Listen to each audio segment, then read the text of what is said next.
Hello, I'm Louise Gast, and I would like to share a little breakdown of my philosophy of teaching with you. So, I believe that singing is a very powerful tool that brings joy. It facilitates self expression and all kinds of personal growth.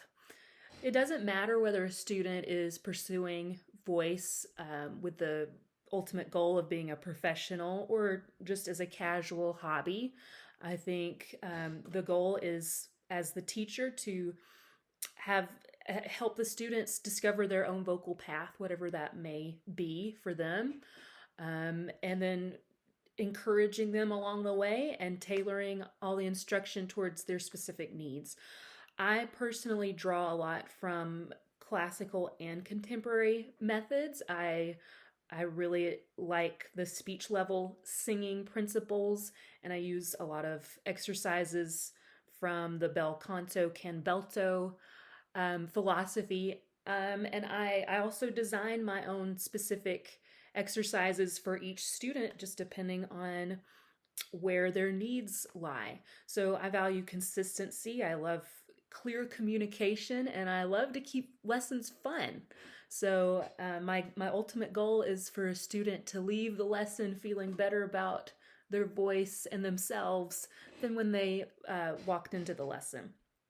As far as how I handle different skill levels, so when you think about a beginner, beginners need smaller intervals. You don't want to be giving those big octaves and big twelfths and all those sorts of things. You want to keep it small, maybe just one note at a time, mi me ma mo mu, right? Or just very simple patterns like do re mi re do mi mi mi mi mi, keeping it small at first. Lots of demonstration for beginners, no matter what the age.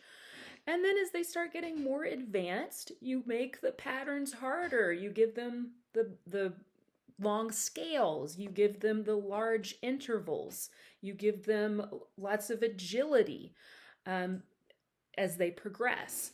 So, and then you back off more and more on the demonstration so they can become more and more independent. As far as age levels, so for children, for all children, I like to look at them and treat them as a young professional. So I want them to know that I take them seriously as a student and as a singer. And I find that that usually motivates them and makes them feel important. Also like to keep it playful and fun, lots of play-based instruction, movement, that sort of thing.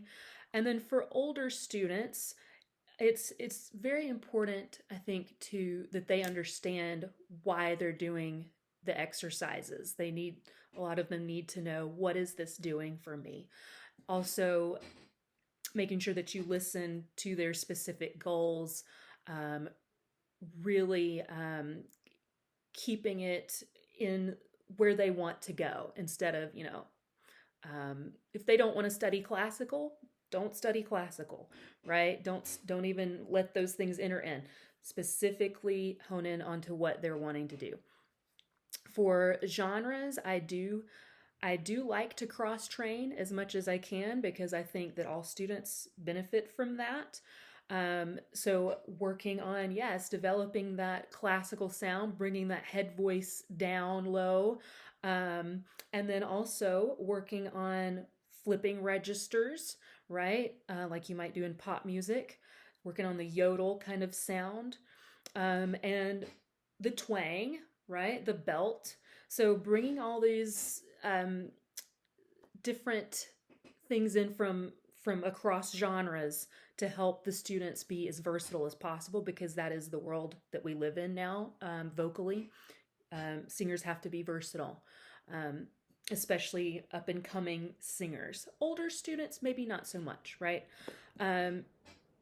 So a student who might be bored, especially a young student, again, I like to keep things very play based, like you do some hissing contests for when you start working on breath.